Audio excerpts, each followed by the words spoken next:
Bonjour chers amis, cette vidéo s'adresse d'abord aux enfants du catéchisme, aux enfants de la paroisse, mais elle peut intéresser tout le monde. Il s'agit d'une petite vidéo, d'une petite réflexion sur le linceul de Turin, qu'on appelle aussi parfois le Saint-Suaire. C'est un peu impropre comme mot, mais parce que ce n'est pas un suaire, c'est un linceul. Et vous en avez vu l'image. Juste avant, cette image qui est étonnante, parce qu'elle n'est pas très claire, on ne voit pas grand-chose. Ce qu'on voit le mieux, ce sont tous les défauts du tissu qui a été abîmé par les ans. Et, euh, et donc cette bande de tissu qui fait un peu plus de 4 mètres de long est considérée souvent, bien que ça soit l'objet de grandes controverses, comme le linceul du Christ. C'est-à-dire que quand Jésus a été enterré, il a été déposé dans le tombeau, mais non pas dans un cercueil, mais dans un linge.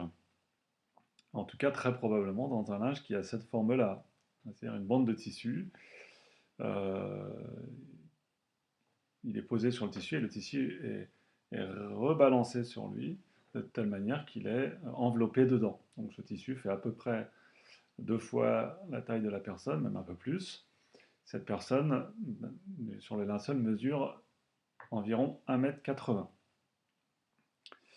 Euh, S'il est si abîmé, c'est donc parce qu'il est très ancien, il a subi des incendies, il a subi l'eau qui a servi à éteindre les incendies, donc il y a des pièces de raccommodage, il y a des auréoles formées par l'eau, etc. Et puis il y a toute l'usure et tout le vieillissement de ce tissu qui a donc très probablement 2000 ans. En tout cas, il y a de bonnes raisons d'en être persuadé. Et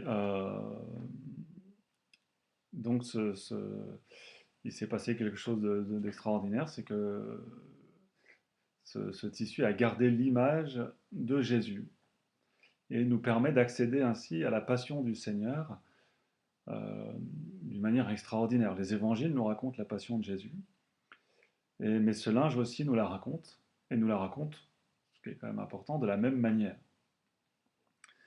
Vous avez peut-être entendu dire que, que, euh, que ce tissu a été daté au carbone 14 en 1988 et qu'il en est ressorti c'était un tissu du 14e siècle. Euh, cette hypothèse paraît peu crédible à grand monde.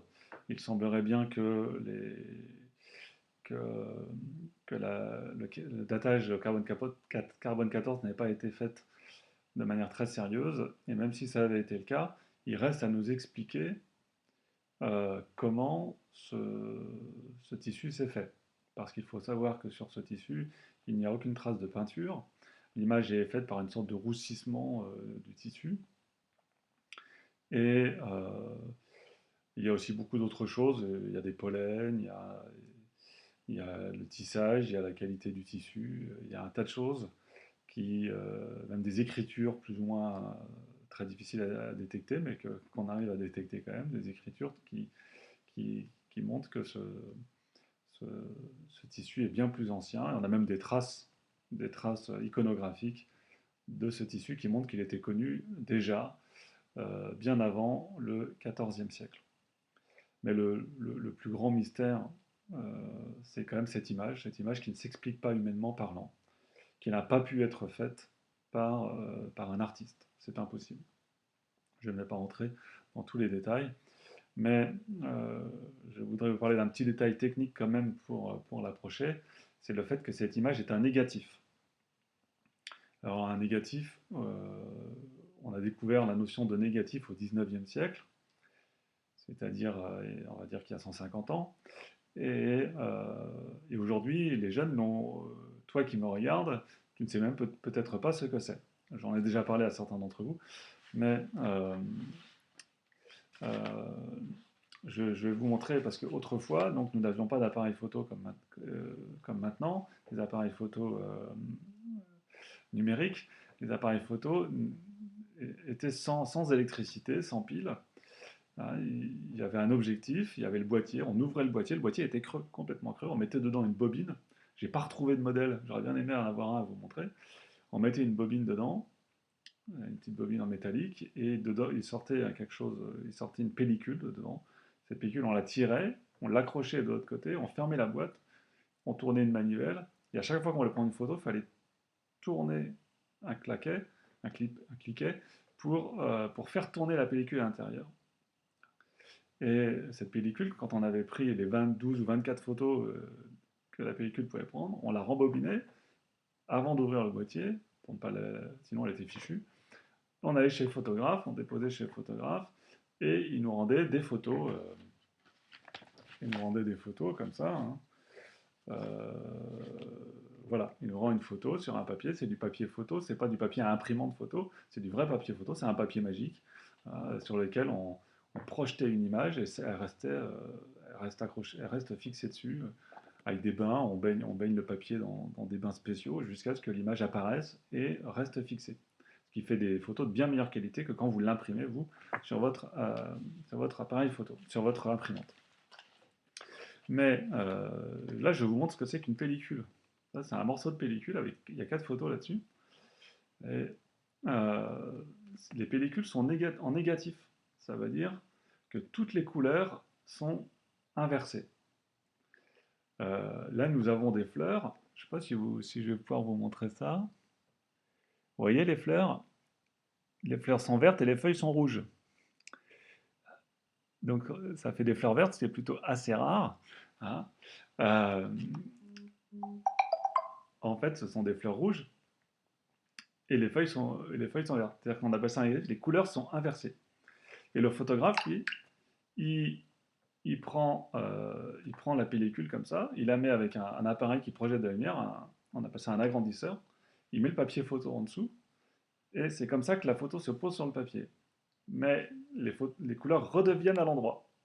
Tout ce qui était rouge à l'origine redevient rouge, tout ce qui était vert euh, redevient vert.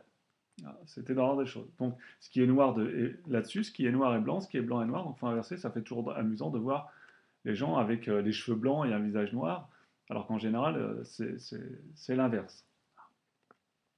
On appelle ça un négatif. Et avant le 19e siècle, personne n'avait entendu parler de négatif. Et quelqu'un un jour s'est dit, bah, je vais prendre la photo du sensuaire, du linceul. Alors il prend la photo et il sort la pellicule. Et qu'est-ce qu'il voit? Eh bien, il voit une image beaucoup plus claire. Et il se rend compte d'une chose, c'est que le linceul est un négatif. Si le linceul que vous avez vu au début est quasiment est très difficile à voir, si l'image est très, très faible, c'est parce que c'est un négatif. Et donc, si on le met en positif, nous le verrons beaucoup mieux. En fait, on a découvert la beauté et la force de l'image du linceul uniquement au 19e siècle, presque 2000 ans après la mort de Jésus. Je vous le montre. Regardez.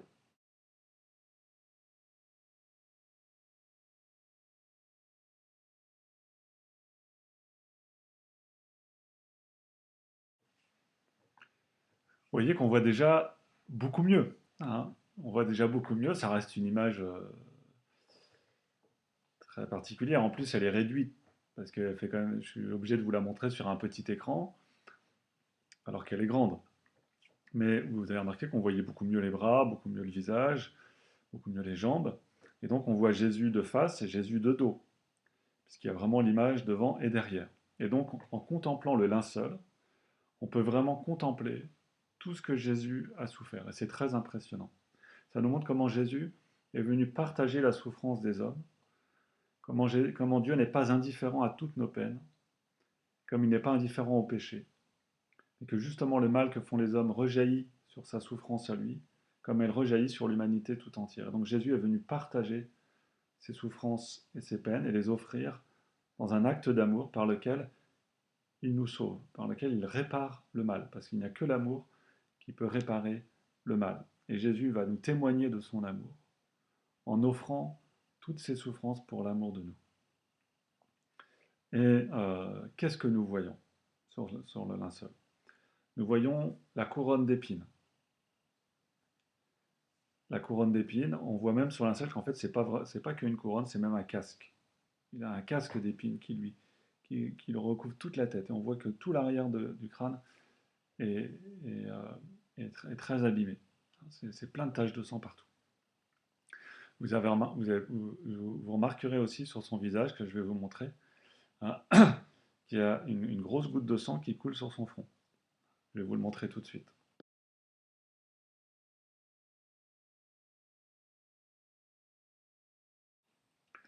Voilà, vous avez vu? Ah, mais cette goutte de sang, elle est blanche. Et je vous rappelle que c'est le négatif du linceul.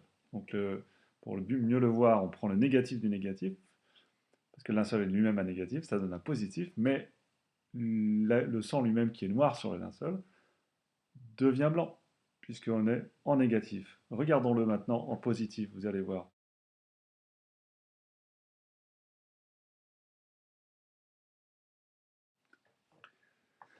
Donc, vous avez bien vu, vous pouvez même faire pause avec votre vidéo pour contempler ce visage qui est vraiment le visage de Jésus qui se donne pour nous. Vous avez vu qu'il y a il y a beaucoup de traces de sang finalement sur toute sa chevelure est sanguinolente et cela est resté sur le tissu. Ce sang a été analysé, hein, c'est du sang de groupe AB, ça n'a rien à voir avec un prêtre.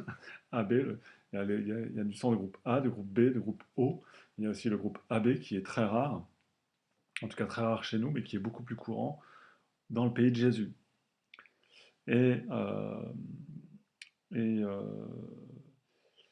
donc nous voyons avec ces blessures dues à la couronne d'épines, nous voyons comment Jésus a, a offert cela en réparation pour nos péchés de la pensée.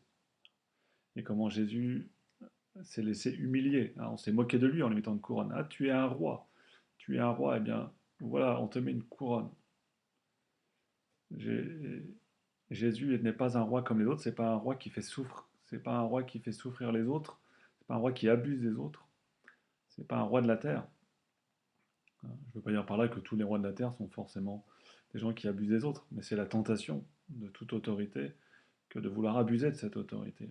Et lui, Jésus, n'est pas quelqu'un qui fait souffrir les autres, mais quelqu'un qui souffre pour les autres. C'est exactement l'inverse. Il inverse les choses. Mais c'est ça la vraie royauté. Et donc Jésus, nous pouvons descendre le long de son corps et nous voyons qu'il a été flagellé, il a été fouetté abondamment. Avec le linceul, on peut compter. Il a reçu environ 120 coups de fouet.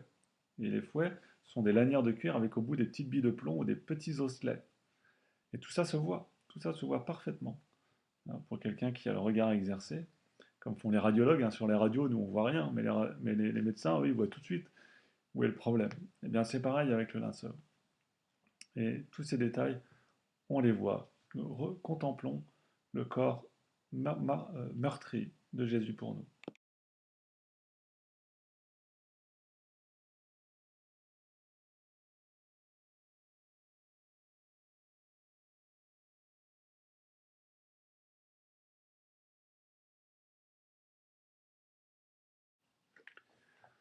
Enfin, Jésus a été cloué à la croix, ce qui est quelque chose d'absolument horrible. Il a été cloué dans les mains et dans les pieds, comme nous le voyons sur le linceul. Vous pouvez voir aussi donc la marque des clous et le sang qui a coulé sur ses bras.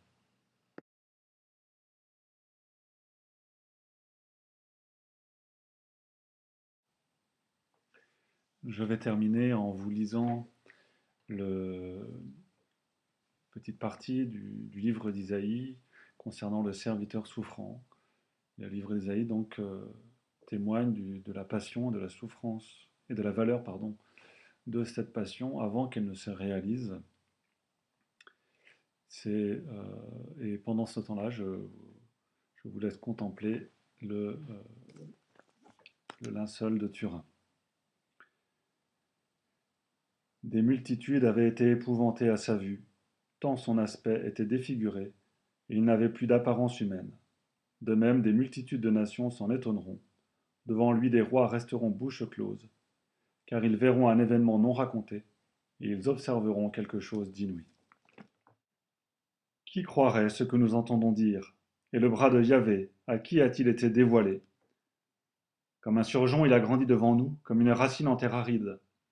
Sans beauté ni éclat, nous l'avons vu, et sans aimable apparence. Objet de mépris et rebut de l'humanité, homme de douleur et connu de la souffrance. Comme ceux devant qui on se voit la face, il était méprisé et déconsidéré. Or, c'étaient nos souffrances qu'il supportait, et nos douleurs dont il était accablé. Et nous autres, nous l'estimions châtié, frappé par Dieu et humilié. Il a été transpercé à cause de nos péchés, écrasé à cause de nos crimes. Le châtiment qui nous rend la paix est sur lui, et c'est grâce à ses plaies que nous sommes guéris.